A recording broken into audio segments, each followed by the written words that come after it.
What if the most chaotic, like, totally unpredictable music you've ever heard actually has more groove than your absolute favorite pop song? I mean, on paper, that sounds like a complete contradiction. It really does. But that is exactly the question we are exploring today. Welcome to the Deep Dive, everyone. I'm your host, and I'm sitting down with our resident audio expert to, well, really get into the weeds of a fascinating piece of analysis. Is a wild one today. Oh, totally. We are taking a deep dive into this musical entity called Angine de Poitrine. And for you listening right now, to even picture what this group does, you have to just throw out your standard idea of a band. Right, definitely no guitars or drum kits here. Yeah, exactly. The sources describe it as a literal wall of human voices, just singers colliding in these incredibly tight microtones. And the rhythms, they absolutely refuse to, like, lock into a grid or stay still. Which is why, to an uninitiated ear, your very first exposure to this feels completely unsynchronized. There's no bass line. There is nothing that even vaguely resembles a traditional backbeat. So the progression of the sound feels entirely unpredictable. I'll be honest, my very first reaction, if I just put on headphones and hit play without any context at all, it'd be pretty blunt. I'd probably just say, you know, this is noise. Which is a completely natural biological response, by the way. Wait, really? It's biological? Oh, absolutely. When you're initially exposed to this kind of music, your brain's auditory processing center goes into like a mild state of shock. Huh. It frantically tries to map all that incoming acoustic data to its pre-existing templates, templates for what music should be. Like a 4/4 time signature or a major scale. Exactly. A major scale, a repeating chorus, a kick drum. And when it can't find those templates, it just categorizes the input as a mess. Just throws it out. Right. But, and here's the crucial part, if you resist the urge to turn it off, something really strange happens to your perception. You don't tune it out. Yeah. You actually get pulled forward. Okay, let's unpack this. Because to even begin to figure out how a wall of chaotic, seemingly unsynchronized voices can actually groove, we have to kind of tear down our entire definition of what the word groove means in the first place. Yeah, we really do. Because we have been so culturally conditioned to equate groove with mechanical rhythm. Like a grid. Right. We think of a sequencer, a drum machine, or, a metronome just clicking away. Tick, tick, tick. Exactly. But any serious musician understands that perfect rhythm is actually lifeless. I mean, a metronome is mathematically flawless, right? It divides time with absolute clinical precision. Yeah. Yet nobody dances to a metronome. Right, because it's completely sterile. There's no human element to it. Well, it goes deeper than just lacking a human element. It lacks surprise. Okay. From a neurological standpoint, groove is not about precision at all. Groove is about expectation and prediction. Prediction. Yeah. So my brain trying to guess what happens next. Yes. Your brain is essentially a prediction machine. It is constantly projecting milliseconds into the future, guessing when the next auditory event is going to happen. Oh, it's just, yeah. And when a beat hits exactly when your brain predicted it would, like with a metronome, the brain just processes it and moves on. It's boring. So wait, perfection is actually the enemy of groove. It really is. I'm trying to visualize this, and it's almost like, it's like walking, right? How so? Well, if we just stood perfectly straight, rigidly balancing our weight, we'd never move anywhere. Right. Walking is essentially just controlled falling. Oh, that's a great way to put it. Right. You throw your center of gravity forward, you briefly lose your balance, and then your foot catches you.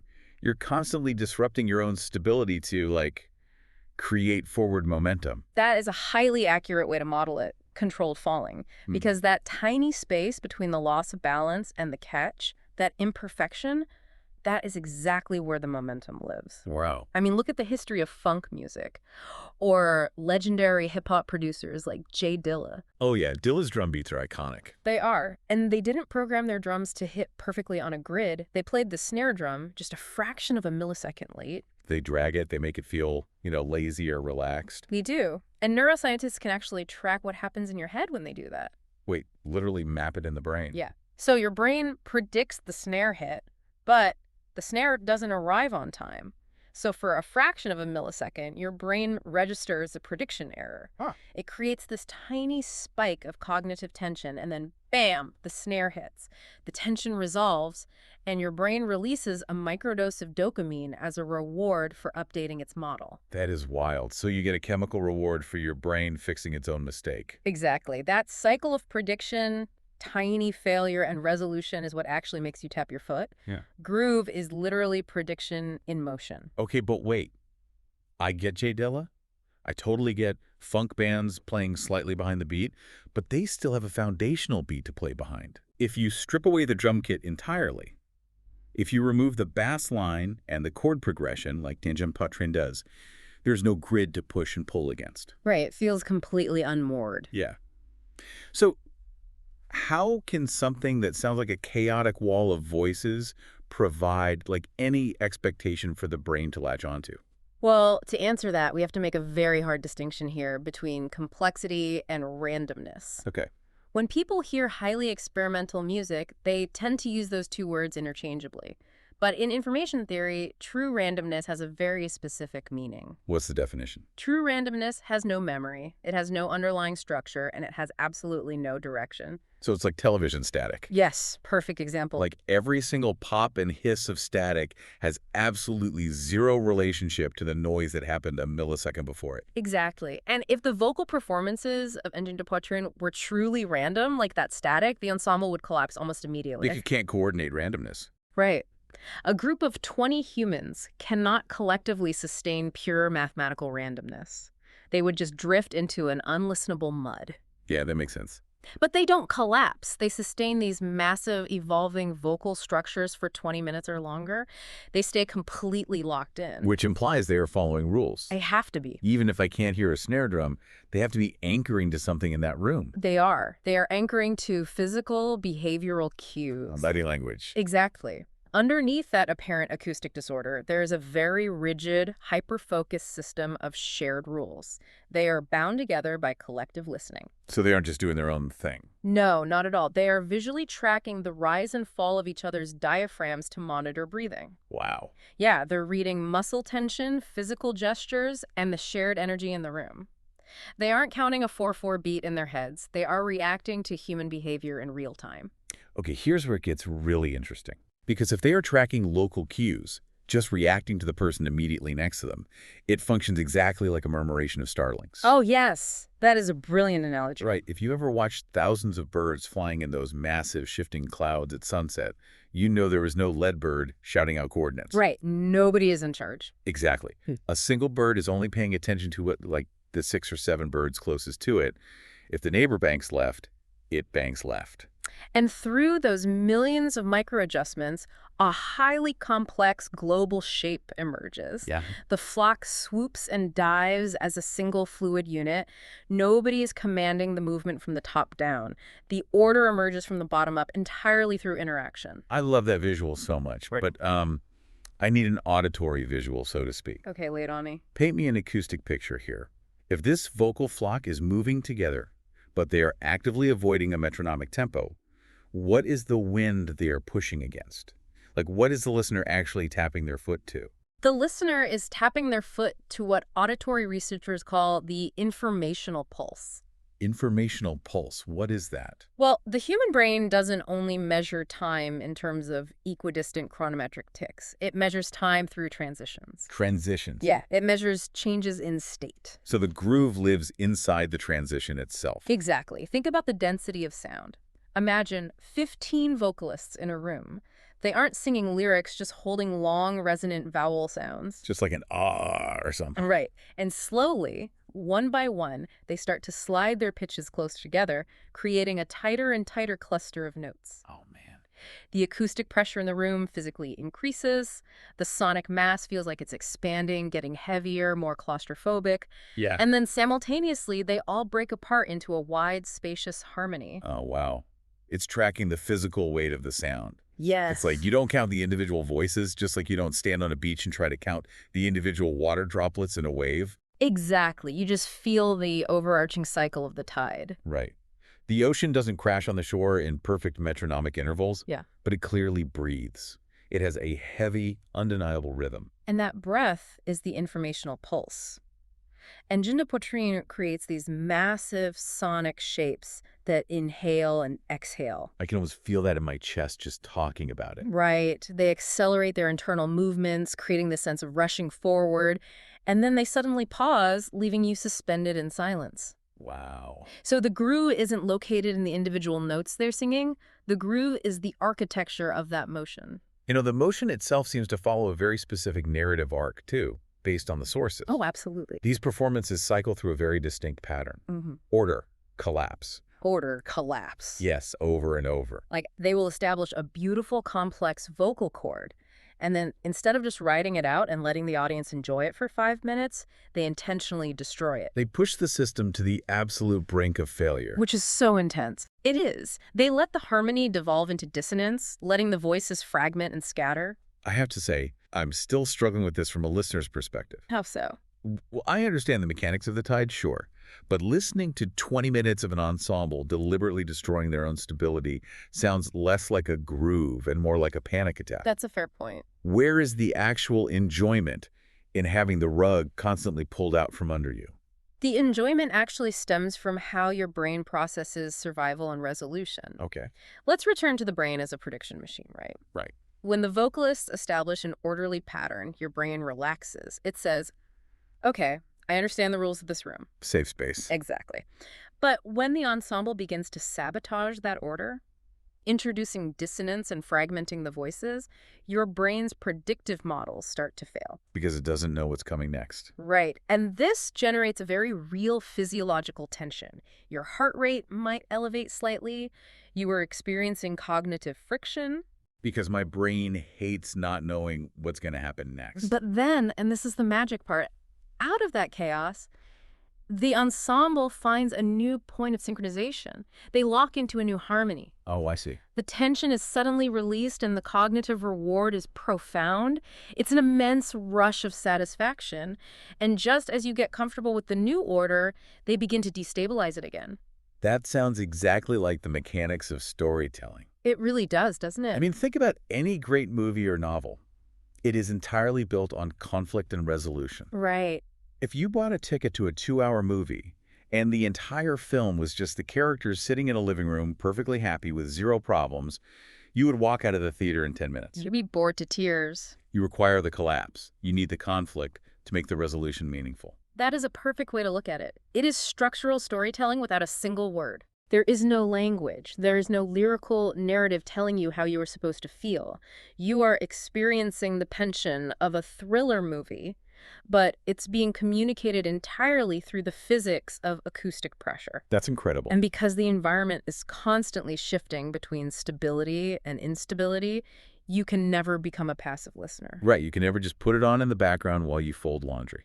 Definitely not music for folding laundry. You are constantly searching for the next foothold. And that search, your active engagement, that becomes the rhythm.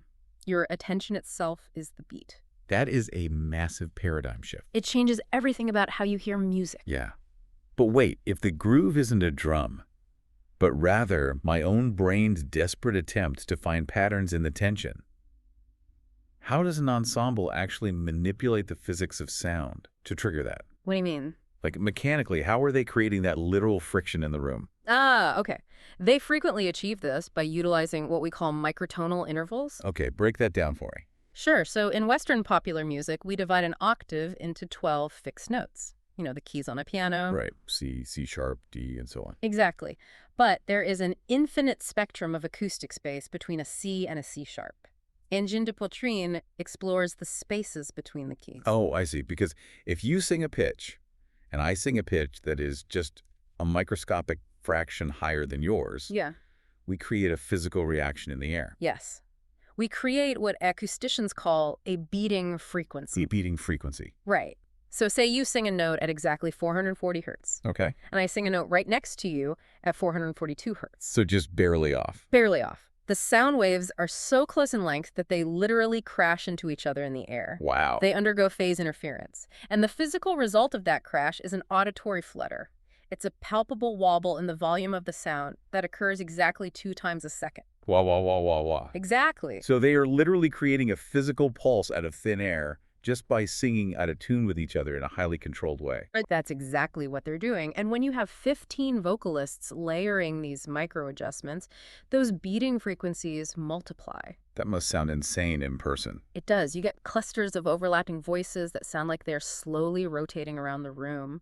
The auditory illusion is so powerful that the individual performers seemingly disappear. Right, you can't pick out Bob or Susan anymore. Exactly. You stop hearing 15 different singers and you start hearing one enormous, vibrating, living instrument. It's an ecosystem. It functions exactly like one. And this brings us back to why the brain finds the specific edge of chaos so intoxicating. Oh, right, the dopamine reward stuff. Yes. Neuroscientists talk about the sweet spot of attention. The sweet spot. Right. If an environment is too predictable, like our metronome or, say, a very basic nursery rhyme, your brain habituates. It gets bored. It stops spending metabolic energy on it, and your attention just fades. But if the environment is pure television static, the brain experiences cognitive overload and shuts down anyway. Exactly. Angine de Poitrine surfs the razor-thin boundary between those two extremes. They provide just enough structure to keep your prediction engine running, and just enough subversion to keep you constantly updating your models. It forces you to stay intensely present. Which requires an unbelievable amount of trust among the performers. Oh, immense trust. I mean, we talked earlier about them tracking each other's breathing and muscle tension. Yeah. To surf that razor-thin boundary without tumbling into pure static, the physical intimacy has to be staggering. It's a high-wire act, truly. Because if one person messes up, If one performer stops listening to the group and just decides to belt out a random note, the entire fragile architecture of those beating frequencies the shatters. spell is broken. The tension is lost. They have to operate with a level of collective intelligence that completely supersedes individual ego. It changes the entire concept of where music comes from. It really does. I mean, we usually think of a musician as a person commanding an instrument, right? I hit the drum makes the sound. Right, a very one-to-one relationship. But here, the groove isn't inside a drum. It's not even inside a single vocalist's throat. The groove is distributed across the empty space between them. Yes. It exists solely in the relationship between the performers. Which fundamentally alters how we should approach listening to anything complex. Tell me more about that. Well, when you encounter a highly chaotic system, whether it's an experimental vocal performance or a dense piece of free jazz or even, a complicated social dynamic, the initial biological impulse is to recoil. Right. You instinctively ask, why is this so chaotic? Because we want our simple four templates. We want the snare drum on the 2 and the 4. We want things to make sense immediately. Exactly.